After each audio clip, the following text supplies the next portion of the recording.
ಮೈಸೂರು ಅರಮನೆ ಮುಂಭಾಗ helium cylinder ಸ್ಫೋಟ ಪ್ರಕರಣಕ್ಕೆ ಸಂಬಂಧಪಟ್ಟಂತೆ ಮೈಸೂರಿನ ಪ್ರವಾಸಿ ತಾಣಗಳಲ್ಲಿ ಮತ್ತಷ್ಟು ಕಟ್ಟೆಚ್ಚರವನ್ನು ವಹಿಸಲಾಗಿದೆ.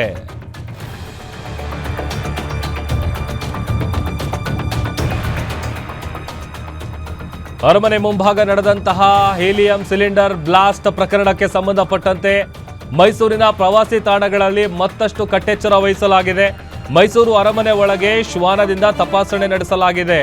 ಮೃಗಾಲಯ, ಚಾಮುಂಡಿ ಬೆಟ್ಟ, ಸಂತ ಫಿಲೋಮಿನಾ ಚರ್ಚು, ಅರಮನೆಯಲ್ಲಿ ಸ್ಫೋಟ ಪತ್ತೆ ದಳದಿಂದ ಈಗ ತಪಾಸಣೆ ಕಾರ್ಯ ಜಾಸ್ತಿ ಚುರುಕು ಪಡ್ಕೊಂಡಿದೆ. ದೇಶ ವಿದೇಶದಿಂದಲೂ ಪ್ರವಾಸಿಗರು ಆಗಮಿಸ್ತಾ ಇರುವಂತಹ ಹಿನ್ನೆಲೆ ಪ್ರವಾಸಿಗರ ಮೇಲೆ ಹದ್ದಿನ ಕಣ್ಣಿಟ್ಟಿದ್ದಾರೆ ಮೈಸೂರು ಪೊಲೀಸರು. ಅರಮನೆ ಮುಂಭಾಗ ಹೀಲಿಯಂ ಸಿಲಿಂಡರ್ ಬ್ಲಾಸ್ಟ್ ಆಗಿತ್ತು.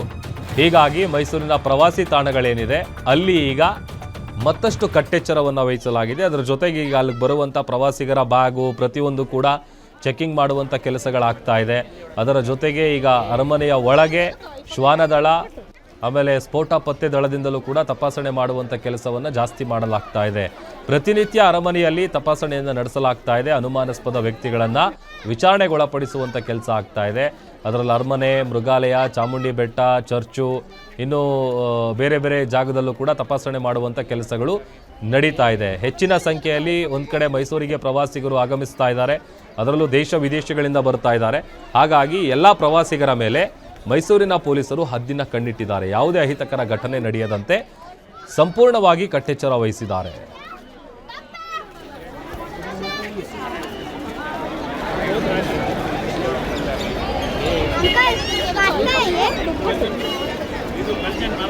अंकल ये काटता है, अगर ये निकाल दे तो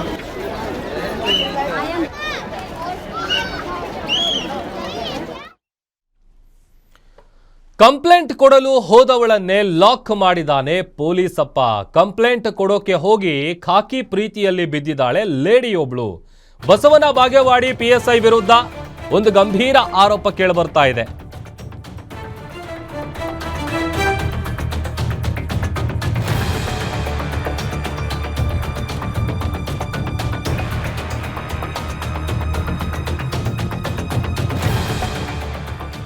ಕಂಪ್ಲೇಂಟ್ ಕೊಡಲು ಹೋದವಳನ್ನೇ ಲಾಕ್ ಮಾಡಿದಾನೆ ಪೊಲೀಸಪ್ಪ. ಕಂಪ್ಲೇಂಟ್ ಕೊಡೋಕೆ ಹೋಗಿ ಖಾಕಿ ಪ್ರೀತಿಯಲ್ಲಿ ಬಿದ್ದಿದ್ದಾಳೆ ಲೇಡಿ. ಬಸವನ ಬಾಗೇವಾಡಿ PSI ವಿರುದ್ಧ ಗಂಭೀರ ಆರೋಪ ಕೇಳಿಬರ್ತಾ ಇದೆ.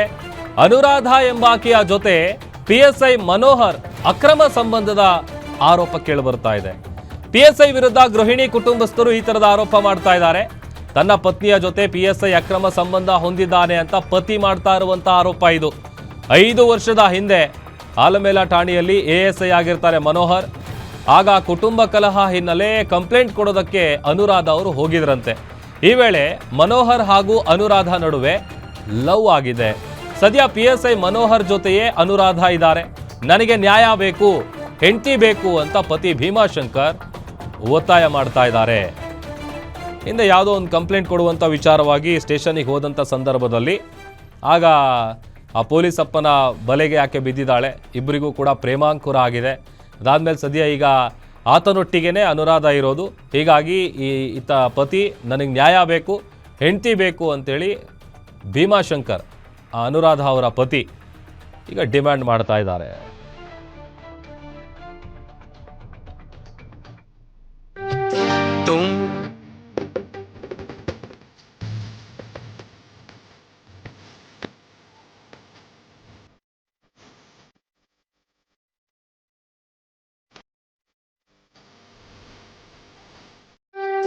तुमको नहीं मालूम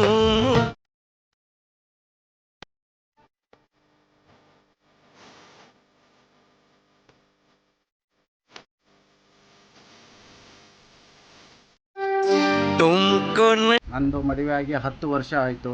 5 ವರ್ಷ ಸುಖ ಸಂಸಾರ ಆಗಿ ಚೆನ್ನಾಗಿದ್ದೆ. ಚಿಕ್ಕ ಚಿಕ್ಕ ವಿಷಯಕ್ಕೆ ಕಂಪ್ಲೇಂಟ್ ಕೊಡೋಕೆ ಹೋದಾಗ ಕಂಚಿಗಾರ AS ಆಗಿದ್ದ ಆಲಮೇಲದಲ್ಲಿ. ಈಗ ಪ್ರಮೋಟ್ ಆಗಿ PSI ಆಗಿದ್ದಾರೆ. ಬಾಗೇವಾಡಿ ಟೌನ್ PSI ಆಗಿದ್ದಾರೆ. ಪೊಲೀಸ್ ಸಬ್ ಇನ್ಸ್ಪೆಕ್ಟರ್ ಆಗಿ ಕೆಲಸ ಮಾಡ್ತಿದ್ದಾರೆ. ನನಗೆ ಫೋನ್ ಮಾಡಿ ಧಮಕಿ ಹಾಕ್ತಾ ಇದ್ಲು. ಬೆಂಗಳೂರಿಗೆ ಹೋದ ತಕ್ಷಣ ಆಗ್ತಾ ಯಾಕೆ ಈ ಥರ ಮಾಡ್ತಿದ್ದೆ ಅಂತ ಕೇಳಿದರೆ ಅವಳು ಏನೂ ಹೇಳ್ತಾ ಇರಲಿಲ್ಲ. ಆಮೇಲೆ ಮೊಬೈಲ್ ತೊಗೊಂಡು ಬಂದೆ. ಮೊಬೈಲಲ್ಲಿ ಅವನದು ಮತ್ತು ಕಂಚಿಗಾರದು ಮತ್ತು ನನ್ನ ಪತ್ನಿಯ ಇದ್ರ ಬಗ್ಗೆ ಮಾತನಾಡೋದಕ್ಕೆ ಅನುರಾಧ ಅವರ ಪತಿ ಭೀಮಾಶಂಕರ್ ಅವರೇ ದೂರವಾಣಿ ಸಂಪರ್ಕದಲ್ಲಿ ಜಾಯ್ನ್ ಆಗಿದ್ದಾರೆ. ಸರ್ ನಮಸ್ತೆ. ನಮಸ್ತೆ ಸರ್, ನನ್ನ ಧ್ವನಿ ಕೇಳ್ತಿದ್ಯಾ? ಸರ್ ನಮಸ್ಕಾರ ಸರ್. ಸರ್ ಹೇಳಿ ಏನಾಗಿತ್ತು, ಯಾವಾಗ ಕಂಪ್ಲೇಂಟ್ ಕೊಡಕ್ಕೆ ಹೋಗಿದ್ರು, ಏನಿದು ಒಂದು ಸ್ವಲ್ಪ ಸ್ಟೋರಿ ಎಕ್ಸ್ಪ್ಲೇನ್ ಮಾಡ್ಬೋದಾ? ಹೌದಾ, ಹೇಳಿ ಸರ್ ಹೇಳಿ. ಯಾವಾಗ ಕಂಪ್ಲೇಂಟ್ ಕೊಡೋದಕ್ಕೆ ಹೋಗಿದ್ರು, ಏನೆಲ್ಲ ನಡೆದಿತ್ತಾಗ ಹೇಳಿ. ಅವಾಗ ನಾನು ಆಲ್ಮೇಲದಲ್ಲಿ ಇದ್ದಾಗ ಸರ್, ನಾವು ನನ್ನ ಪತ್ನಿ ಎಲ್ಲ ಚೆನ್ನಾಗಿದ್ದೀವಿ ಸರ್. ಸಂಸಾರ ಆಗಿ ಒಂದು ಚಿಕ್ಕ ಪುಟ್ಟ ವಿಷಯಕ್ಕೆ ಕಂಪ್ಲೇಂಟ್ ಕೊಡಕ್ಕೆ ಆಲ್ಮೇಲ್ ಸ್ಟೇಷನ್ಗೆ ಹೋದಳು ಸರ್. ನನ್ನ ಪತ್ನಿ ಅನುರಾಧ ಸರ್. ಅಲ್ಲಿ ಹೋಗಾಗ ASI ಆಗಿ ಕೆಲಸ ಮಾಡ್ತಿರುವಾಗ ಇದು ಕಂಚಗಾರ್ ಸರ್ ಅವರು ಇದ್ರು ರೀ. ಕಂಚಗಾರ್ ಸರ್ ಅಲ್ಲಿ ಅವಾಗಿದ್ರು. ಅವಾಗ ಹೋಗಾಗ ನನಗ ಕಂಚಗಾರ್ ಅವರು ಫೋನ್ ಹಚ್ಚಿದ್ರು. ಭೀಮಾಶಂಕರ್ ಎಲ್ಲಿದ್ಯಪ್ಪ ಅಂತಂದ್ರು. ಯಾಕೆ ಸರ್ ಅಂತಂದೆ. ಸ್ಟೇಷನ್ ಬಾರಪ್ಪ ಅಂತಂದ್ರು. ಹೋದೆ ಸರ್. ಹೋದ ತಕ್ಷಣ ಹೇಳಿ ಸರ್ ಏನಾಯ್ತು, ಏನಾಗಿದೆ, ಏನೋ ಆಗಿದೆ ಗೊತ್ತಿಲ್ಲ ಸರ್ ನನಗೆ. ಏನು ಸಣ್ಣ ಪುಟ್ಟ ವಿಷಯಕ್ಕೆ ಸ್ಟೇಷನ್ಗೆ ಬಂದಲ್ರಿ ಅಂತಂದೆ ನಾನು. ಅವಾಗ ಅಂದಾಗ ಆಯ್ತಾಯ್ತಪ್ಪ ಕರ್ಕೊಂಡು ಹೋಗತ್ತಂದ್ರು. ಕರ್ಕೊಂಡು ಬಂದ್ರು. ಅವಾಗ ಫಸ್ಟಿಗೆ ಏನು ಮಾತಾಡೋರು ನನಗೆ ಗೊತ್ತಿಲ್ಲ ಸರ್. ಅವನ್ ಫೋನ್ ಮಾಡಿ 20 ನಿಮಿಷಕ್ಕೆ ನಾನು ಸ್ಟೇಷನ್ಗೆ ಹೋಗಿದ್ದೆ. ಅಲ್ಲಿ ಇವನು ಅವಳು ಚೇರ್ ಮೇಲೆ ಕೂತ್ಕೊಂಡು ಏನೇನೋ ಮಾತಾಡ್ತಿದ್ರು. ಅದು ನನಗ ಗಮನಕ್ಕೆ ಬಂದಿಲ್ಲ ಸರ್. ಆಮೇಲೆ ನಾನು ಕರ್ಕೊಂಡು ಮನೆಗೆ ಹೋದೆ. ಮನೆಗೆ ಹೋದ ತಕ್ಷಣ ಮತ್ತೆ ಯಾಕೆ ಅನ್ನೋರಾದ ಈ ತರ ಮಾಡ್ತೀಯ, ನನ್ನ ಮಾನ ಮರ್ಯಾದೆ ಯಾಕೆ ತೆಗಿತೀಯ, ನಾವು ಒಳ್ಳೆ ಹೆಸರು ಮಾಡಿದೀವಿ ಇಲ್ಲಿ, ನನಗೆ ಯಾವತ್ತು ಈ ತರ ಮಾಡಬೇಡ, ಏನಂತದು ಏನಾಗಿದೆ ಅಂತ ಹೇಳಿ ಇಷ್ಟು ಕೇಳಿದೆ ಸರ್. ಅಷ್ಟಕ್ಕೆ ನನ್ನನ್ನ ದೂಕಿ ಅವಳು ಮತ್ತೆ ತಿರ್ಗಾ ನೈಟಿ ಮೇಲೆ ಇದ್ಲು. ಹಂಗೆ ಪೊಲೀಸ್ ಸ್ಟೇಷನ್ಗೆ ಬಂದ್ಲು. ಅವ್ನು ಏನ್ ಹೇಳ್ಕೊಟ್ಟನೋ ಬಿಟ್ಟನೋ ಗೊತ್ತಿಲ್ಲ. ನೀನ್ ಹಿಂಗೆ ಮಾಡಿ ಬಾ ಅಂತ ಹೇಳಿದಾನೆ ಅವನು. ಹಿಂಗೆ ಮಾಡಿ ಬಾ ನೀನು, ಅವಾಗ ನಾನು ಬರಬರ ಮಾಡ್ತೀನಿ ಅಂತ ಹೇಳ್ಬಿಟ್ಟು ಅವಳು ಫೋನ್ ನಂಬರ್ ಕೊಟ್ಟಿದ್ದಾನೆ ಸರ್. ಇವಳು ಕೊಟ್ಟಿದ್ದಾಳೆ, ಅವನು ಕೊಟ್ಟಿದ್ದಾನೆ ಸರ್. ಕೊಟ್ಟವಾಗ ನೀನ್ ಏನೇ ತೊಂದರೆ ಆದ್ರೆ ನಾನು ಇರ್ತೀನಿ, ಹೆದರ್ಬೇಡ ಅಂತ ಹೇಳಿ ಅವಳಿಗೆ ವಿಶ್ವಾಸ ಕೊಟ್ಟಿದ್ದಾನೆ ಸರ್. ಕೊಟ್ಟಾಗ ಆಯ್ತು. ಹಾ ಸರ್.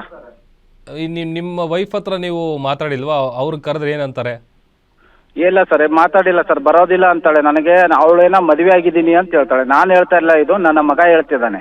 ನನ್ನ ಮಗ ಅಲ್ಲಿ ಬೆಂಗಳೂರಲ್ಲಿ ಅವಳ ಜೊತೆ ಇದ್ದಾಗ ಯಾರೋ ಬರ್ತಾರೆ ಪಾಪ, ಗೊತ್ತಿಲ್ಲ, ಬರ್ತಾರೆ 15 days 20 days ಇರ್ತಾರೆ ಮನೆಯಲ್ಲಿ. ನನಗೆ ಅಪ್ಪ ಅನ್ನೋ ಅಂತಾರೆ. ಅದಕ್ಕೆ ನಾನು ಅನ್ನೋದಿರ್ಲಿಕ್ಕೆ ನನಗೆ ಹೊಡೆದವ್ರೆ, ಬೂಟ್ಗಲ್ಲಿನ ಬೇಳೆ ಎಲ್ಲ ತುಳಿದವ್ರೆ, ನನಗೆ ತುಂಬಾ ಟಾರ್ಚರ್ ಮಾಡವ್ರೆ, ನನಗೆ ಕರ್ಕೊಂಡು ಹೋಗು ಅಂತ ನನ್ನ ಮಗ ಹೇಳಿದ ಸರ್. ಹೌದು ಆಯ್ತಪ್ಪ, ನಾನು ಬರ್ತೀನಿ, ಕರ್ಕೊಂಡು ಹೋಗ್ತೀನಿ ತಗೋರಪ್ಪ ಅಂತಂದೆ.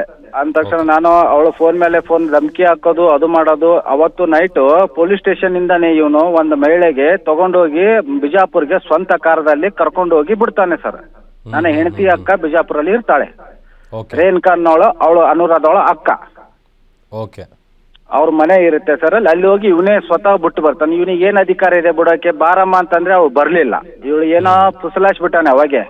ನಾನಿದ್ದೀನಿ, ನಾನು ನೋಡ್ಕೋತೀನಿ, ತಲೆ ಕಡಿಸ್ಕೋಬೇಡ, ಅವ್ನಿಗೆ ಏನ್ ಮಾಡ್ತೀನಿ ಅಂತ ಈ ತರ ವಿಶ್ವಾಸ ಮಾಡಿದಾನೆ. ಅವನ ಕಾರಲ್ಲೇ ಹೋಗ್ಬಿಟ್ಟು ಬಿಜಾಪುರಲ್ಲಿ ಸ್ಟೇ ಇದ್ದಾಳೆ ಸರ್. ಸ್ಟೇ ಇದ್ಬಿಟ್ಟು ಒಂದ್ ದಿವಸ ಬೆಂಗಳೂರಿಗೆ ಹೋಗ್ಬಿಟ್ಟಾಳೆ. ಥ್ಯಾಂಕ್ ಯು ಭೀಮಾಶಂಕರ್ ಅವರೇ, ಗ್ಯಾರಂಟಿ ನ್ಯೂಸ್ ಜೊತೆ ಮಾತನಾಡಿದ್ದಕ್ಕೆ.